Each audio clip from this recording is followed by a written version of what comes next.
ఈరోజు మనం బోటి కూర ఎట్లా వండాలో చూద్దాం. ఫస్ట్ స్టవ్ ముట్టించుకుందాం. ఇప్పుడు స్టవ్ ముట్టించుకొని సిమ్లో పెట్టుకొని గంజు పెట్టుకుందాం. మనం మా బస్ అయితే గంజు అంటాం మేము. తర్వాత కొంచెం గంజు వేడైన ఆయిల్ పోసుకోవాలి కొంచెం. ఇప్పుడు సరిపడా ఆయిల్ పోసుకొని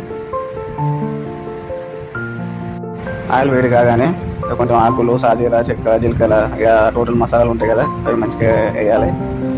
మంచిగా కాలుతాయి, అయితే స్మెల్ బాగా వస్తుంది. ఇప్పుడు మనం కొన్ని పచ్చిమిర్చి వేసుకుందాం.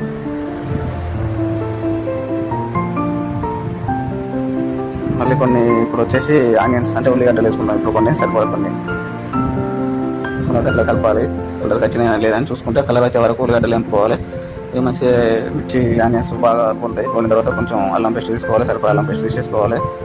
మళ్ళీ మంచిగా మిక్స్ అయ్యేటట్టు మంచిగా కలిపి అల్లం కూడా వేయాలి. దాంట్లో అల్లం వేగంత వరకు కలుపుకొని మనం సరిపడా కొన్ని లైట్ గ్రేవీ కోసం లైట్గా వాటర్ పోసుకోవాలి. ఇప్పుడు కొంచెం సరిపడా పసుపు వేసుకొని మంచిగా కలుపుకోవాలి. దాన్ని మంచిగా కలిపిన తర్వాత ఇప్పుడు మనం బోటి తీసుకుంటాం. బోటి తీసి దాన్ని వేసుకొని మంచిగా దానిలో కలపాలి.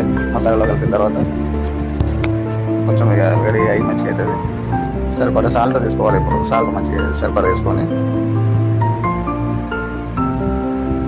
తర్వాత ధనియాల పొడి తీసుకోవాలి.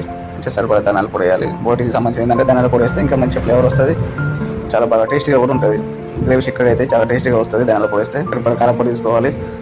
కారపొడి మంచిగా సరిపడా కంపల్సరీ వేయాలి, లేకుంటే బోటి వాసుకునే స్మెల్ వస్తుంది. మంచిగా కలపాలి. ఇప్పుడు మళ్ళీ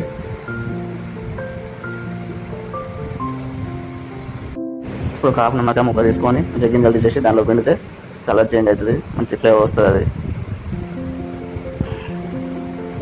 ఇప్పుడు వచ్చేసి గరం మసాలా మంచిగా స్పైసీగా, తెలంగాణలో ఎక్కువ గరం మసాలా తింటారు, స్పైసీగా తింటారు కాబట్టి గరం మసాలా వేసినాం. కొంచెం పుదీనా తీసుకోవాలి. మంచిగా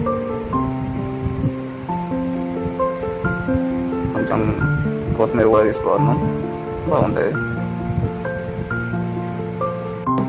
ఇక మంచిగా వేడి వేడి అన్నంలో వేసుకొని తింటే చాలా అద్భుతంగా ఉంటుంది. తెలంగాణలో అయితే బోటి కూర ఇలా తయారు చేస్తారు. అంటే స్పైసీగా ఉంటుంది.